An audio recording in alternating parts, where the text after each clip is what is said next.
Hi everyone, welcome back to our YouTube channel. आज हम लोग 6 अक्टूबर के इम्पॉर्टेंट करंट अफेयर्स को पढ़ेंगे। तो इसमें सबसे पहला क्वेश्चन है, वर्ष 2023 का साहित्य में नोबेल पुरस्कार किसे प्रदान किया गया है? तो यह किया गया है जान फासे को, जो कि नॉर्वे के हैं, इनको किया गया है। और ये इनकी शैली क्या है? तो फासे मिनिमलिज्म, ये इनकी शैली है, क्योंकि सबकी अपनी एक अलग शैली होती है, तो इनकी ये शैली है। और इनको जो है नाटकों और कहानियों में उन लोगों को आवाज़ दी है जो अपनी बातों को कहने में सक्षम नहीं है, तो इन्होंने अपने नाटक और कहानियों के माध्यम से उनकी आवाज़ को दिया है।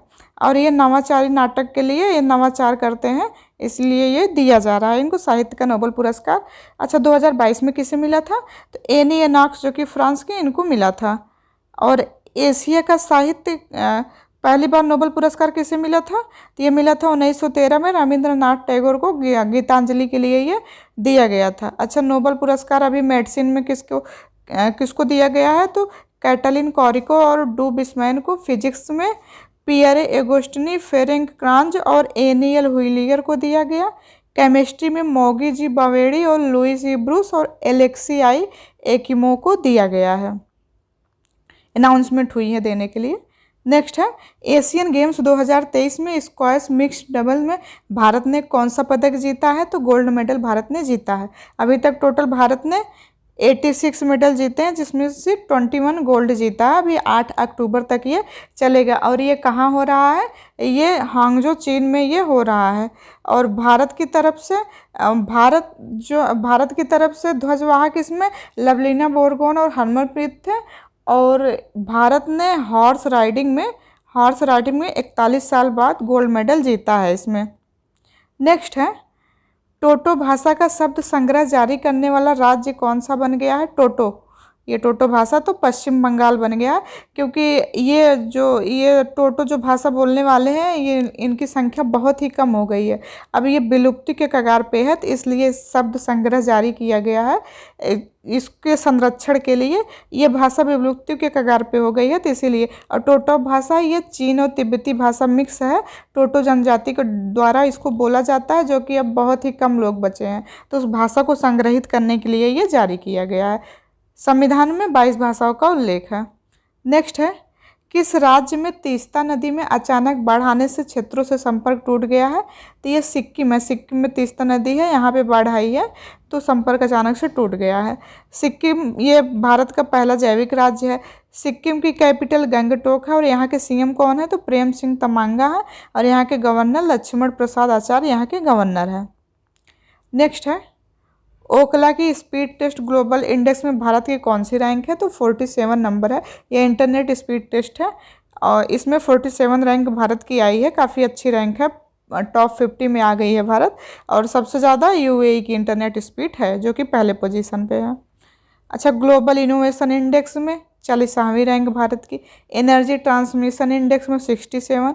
ग्लोबल जेंडर गैप इंडेक्स 123 है। ये वर्ल्ड इकोनॉमिक फोरम WEF इसको जारी करता है।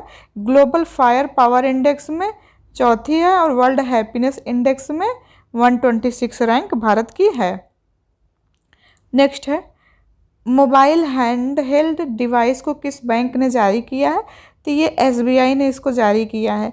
यह एक मिनी डिवाइस है, जो कि सुविधाजनक बैंकिंग सर्विस के लिए है। और ये किस लिए किया जा रहा है? जैसे जो हैंडीकैप लोग हैं, अक्षम लोग हैं, जो कि बैंक जाके नहीं कर सकते हैं अपना काम, तो उनके लिए ये जारी किया गया है कि वो अगर बैंक के पास कॉल कर देंगे, तो वहाँ से कोई भी एम्प्लॉई आएगा, वो ये मोबाइल हैंडलेड डिवाइस लेके आएगा, उसको अकाउंट खोलना हुआ, पैसे निकालना, जो कुछ करना हुआ, वो आसानी से कर सकेगा। तो इसलिए इसको मिनी डिवाइस कहा गया है। अच्छा, भारत का पहला UPI बैंक लॉन्च कहाँ पे हुआ है? तो मुंबई में लॉन्च हुआ है, और इसमें हिटाची ने सहायता किया है। नेक्स्ट है, Tata literature life time achievement award किसे सम्मानित किया गया है? तो ये अंबाई CS लक्ष्मी को किया गया है। यह एक तमिल लेखिका है, और इनको नारीवादी लेखिका कहा जाता है। नारीवाद के ऊपर ये लिखती हैं ज़्यादा, तो इन्हें नारीवादी लेखिका इनको कहा जाता है। अच्छा, अभी शास्त्रा रामानुजन पुरस्कार किसे दिया गया है? तो रूई किसियांग झांग को दिया गया है। ग्लोबल इंडियन अवार्ड सुधा मूर्ति को दिया गया। और दादा साहब फाल्के अवार्ड 2021 वाला वहीदा रहमान को दिया गया है। नेक्स्ट है, किस राज्य यूटी प्रदेश के लोकप्रिय व्यंजन कलारी को जीआई टैग मिला है? अच्छा, कलारी मीन्स नरम पनीर है, तो ये जम्मू कश्मीर के उधमपुरम ज़िले में ये मिला है। अच्छा, जम्मू कश्मीर के अभी कल के करंट अफेयर में हम लोग पढ़े थे कि जीआई टैग मिला है, तो बसहोली पेंटिंग और पश्मीना शॉल है, इसमें नहीं लिखे हैं, भूल गए। तो पश्मीना शॉल, बसहोली पेंटिंग हो गई, कश्मीरी केसर हो गई, मूसकबाजी चावल, भद्रवा राजमा, ये सब जम्मू कश्मीर के हैं, जीआई टैग इनको मिला है। अच्छा, जीआई टैग देता कौन है? तो वाणिज्य और उद्योग मंत्रालय के द्वारा दिया जाता है और ये 10 साल के लिए दिया जाता है। और जीआई टैग का अधिनियम 1999 का है। जीआई और सबसे पहले जीआई टैग दार्जिलिंग की चाय को दिया गया था। दार्जिलिंग की चाय को सबसे पहला जीआई टैग मिला था।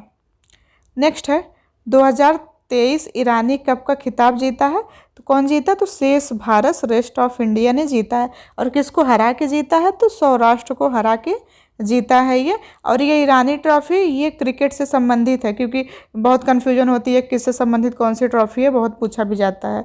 और मोटो जीपी का पहला आयोजन कहाँ हुआ पहली बार भारत में? तो ये उत्तर प्रदेश ग्रेटर नोएडा में अभी हुआ है मोटो जीपी का आयोजन। और संतोष ट्रॉफी को जीता किसने? कर्नाटक ने जीता है। उपविजेता मेघालय रहा है। ये फुटबॉल से संबंधित ट्रॉफी है। डूरंड ये एशिया का सबसे पुरानी ट्रॉफी है, ये भी फुटबॉल से ही संबंधित है। इसको जीता मोहन बागान ने है और उपविजेता इसमें ईस्ट बंगाल रहा है। अब हम लोग क्रिकेट से जुड़ी कुछ ट्रॉफियाँ देख लेते हैं इंपॉर्टेंट। ईरानी तो है ही, Ranji Rohinton, GD Birla trophy, Irani trophy, CK Naidu trophy, Duleep trophy और कुछ बिहार, ये सब क्रिकेट से संबंधित ट्रॉफियाँ हैं। फुटबॉल से जैसे संतोष हो गई, डूरंड हो गई, ये सब फुटबॉल से संबंधित है, ये बहुत पूछा जाता है पेपर में। नेक्स्ट है, अनाथ बच्चों के लिए योजना बनाने वाला राज्य कौन सा बना है? तो ये अभी हिमाचल प्रदेश बन गया है, इसने अनाथ बच्चों के लिए योजना बनाई है। अच्छा, हिमाचल प्रदेश के सीएम कौन है? सुखविंदर सिंह सुक्खू हैं। और हिमाचल प्रदेश का पुराना नाम क्या था? तो कुल्लूट था। यहाँ के मुख्यमंत्री कौन है? तो यहाँ के मुख्यमंत्री सुखविंदर सिंह सुक्खू हैं। यहाँ पे हिमाचल प्रदेश में एक योजना चली है, मुख्यमंत्री स्वावलंबन योजना, ये हिमाचल प्रदेश से संबंधित है। अब यहाँ के हम लोग नेशनल पार्क देख लेते हैं। तो Pin Parvati national park, great Himalayan national park, Kheer Ganga national park, Simbalbara और इंदर किला, ये सब नेशनल पार्क कहाँ? हिमाचल प्रदेश से संबंधित है। स्टडी जीके हम लोग देख लेते हैं। काली मिट्टी सर्वाधिक उपयुक्त किसके लिए होती है? तो कपास के लिए सर्वाधिक उपयुक्त होती है, इसी को रेगुर मिट्टी भी बोला जाता है, काली मिट्टी को। और ये जो है प्रायद्वीपीय पठार में ज़्यादा पाया जाता है, जैसे महाराष्ट्र का क्षेत्र हो गया, ये सब जगह पे ये ज़्यादा पाया, जहाँ पे कपास ज़्यादा होती है तो काली मिट्टी में ही होती है। भारत में सबसे पुरानी पर्वत श्रृंखला कौन सी है? तो अरावली है, पर्वत श्रृंखला सबसे पुरानी है। और विश्व का सबसे बड़ा द्वीप कौन सा है? तो एशिया है। और सबसे छोटा द्वीप कौन सा है? तो ऑस्ट्रेलिया है। और एस्टेरॉयड बेल्ट किन ग्रहों के बीच में पाया जाता है? ये क्षुद्र ग्रह है एस्टेरॉयड बेल्ट, तो ये मंगल और बृहस्पति के बीच में पाया जाता है। अभी आउटर प्लैनेट और इनर प्लैनेट को हम लोग करंट अफेयर के क्लास में डिस्कस किए थे। तो ये थी आज की करंट अफेयर की क्लास। आपको ये वीडियो अच्छी लगी हो तो वीडियो को लाइक करिएगा। चैनल को अभी सब्सक्राइब नहीं किए हैं तो चैनल को सब्सक्राइब कर लीजिएगा। ऐसे ही वैल्यूएबल वीडियोज आपको हमारे चैनल पे मिल जाएंगी करंट अफेयर की, और इस क्लास की PDF आपको टेलीग्राम पे मिल जाएंगी। तो टेलीग्राम का लिंक इस वीडियो के डिस्क्रिप्शन में दे दिया जाएगा, तो आप वहाँ से ज्वाइन करके टेलीग्राम को PDF प्राप्त कर सकते हैं रिविज़न के लिए। मिलते हैं नेक्स्ट वीडियो में। Thank you. जय हिंद।